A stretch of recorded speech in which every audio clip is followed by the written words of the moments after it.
Now then, this is the second time I'm recording this, Gary. The first time I didn't consider I was condescending or arrogant enough. This seems to be quite necessary, really, because in discussing things with you're quite obstinate in your lack of ability to agree on quite basic things in reality. I do wonder whether it's something to do with your... I'm not casting aspersions, but you have talked about your smoking as a teenager, and it's well known that the brain develops up until about 25, and an excess of that can affect the way that the brain would work in dealing with reality. But anyway, this is not about throwing insults as such. This is about the force. This is a lever system or an oscillator. These are weights hanging down from this bar, shall we say. It could be of infinitely small mass.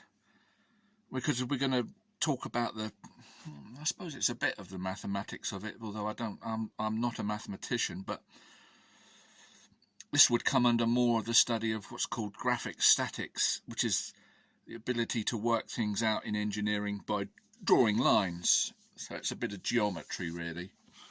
So these two masses are the same on either end. This dot represents the centre of this mass, same on here. This is the fulcrum. This line is reproduced down here in the length of this line, and the same masses and the same centre of mass. From here to here, we've got a 45-degree roughly displacement, and we'd want to know what that would do if we froze time, if you like. We want to know what the force acting on this lever would be, and it's quite simple. It's the product, and the product is the combination of two things multiplied together. The product of the mass of this weight and what's called the arm. And the arm is the distance between the centre of mass to a line going through the fulcrum. And this is a perpendicular arm to the line going through the fulcrum. And that's called the moment. And I know you used to have trouble with that word. It's not like a moment you have in an emotional sense, you know, oh, I'm having a moment. It's the turning force, if you like, on this system. So we could measure the product of the weight and the centre of mass and the arm, and we could compare it to this side, and we see that this side is more. We've got 45 millimetres I've measured as compared to 35 millimetres, which means there's a greater force acting on this side, and it will in fact start to return as a restorative force to horizontal. It now has momentum, so it will carry on, and as it carries on, this side, the product of the arm and the mass, starts to increase, slowing it down till it would reach somewhere like that, stop, and then it would descend, and it would oscillate backwards and forwards until it lost its energy to friction. And also, as I've mentioned in other videos, we had this argument: if the centre of mass of the weight would be here in a line with the fulcrum, it would not oscillate. Whatever position we put the lever, it would stay there. And if anybody doubts that, go back and look at the videos I did where we did a physical demonstration proving that. The centre of mass has to be below the line going through the pivot or the fulcrum. If it's above, it'll turn over completely. It's unstable. If it's below, it'll oscillate. If it's in line, it don't do nothing. The meat and potatoes of this video is this system, which you are often asking about somebody to tell you how it works, or draw a picture, or explain it. Now the problem might be in first of all, understanding exactly what it is you're saying, Gary. It's by no means intuitive, and it's been by no means quite rational or logical even. So I'm trying to read between the lines to see what it is you are saying, to be able to discuss it. So you'll have to cut me a little bit of slack as I'm trying to understand. Now, in this lever, we've got the half mass, 2 distances, and the 1 mass, 1 distance. The classical balanced lever, if you like. Now, these masses in this first example are stuck to the lever. They're fixed, attached.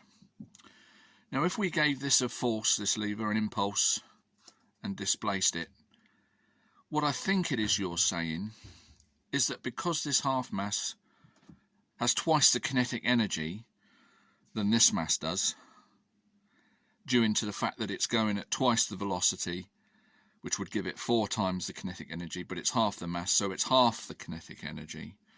What it is I think you're saying is, why doesn't it keep going? Is that what you're saying, Gary? If this has got more energy than this one and they're attached to the rod, why doesn't it keep going? Well, what you've got to remember there is that this weight is acting in a direction in addition or in compliance or in congruity with this weight. They're in opposite directions taken individually, but they're aiding the lever in the same direction. For instance, if we give this an anti-clockwise impulse, the lever will turn in anti-clockwise. Now this weight is now assisting the lever in anti-clockwise, and so is this one. This weight is assisting the lever in an anti-clockwise direction. They're both acting in unison. They're not fighting each other, Gary. It's not a case of seeing which weight would win. They can't win. They're both going in the same direction in respect to the lever. And because they're both going in the same direction with respect to the lever, if we gave it enough energy, it would in fact revolve. And we would have something what would be called possibly a flywheel. And we're familiar with flywheels. They do revolve many times according to how much friction's upon them, and then they come to a stop. I don't see any problem with that.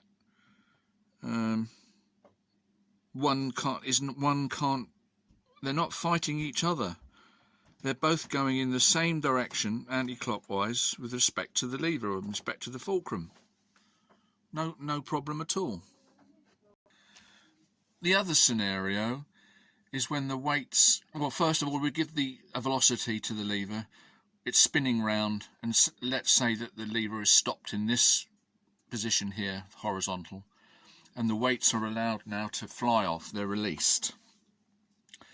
And you say, well, this mass, because of its twice velocity compared to this one, would have double the kinetic energy. If they were allowed to fly off, it would be perpendicular to the lever at this point. They're quite correct. It would have double the kinetic energy of this mass if they were allowed to fly off.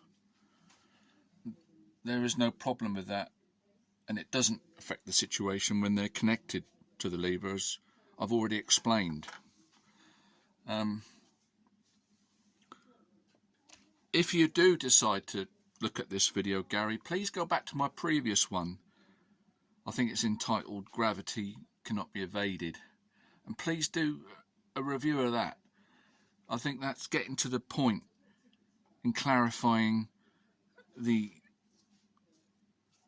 discussion about what you were saying and getting down to the nitty-gritty, and I think it debunks quite well what you're saying. So I'd like to hear you do a review of that, please. Bye.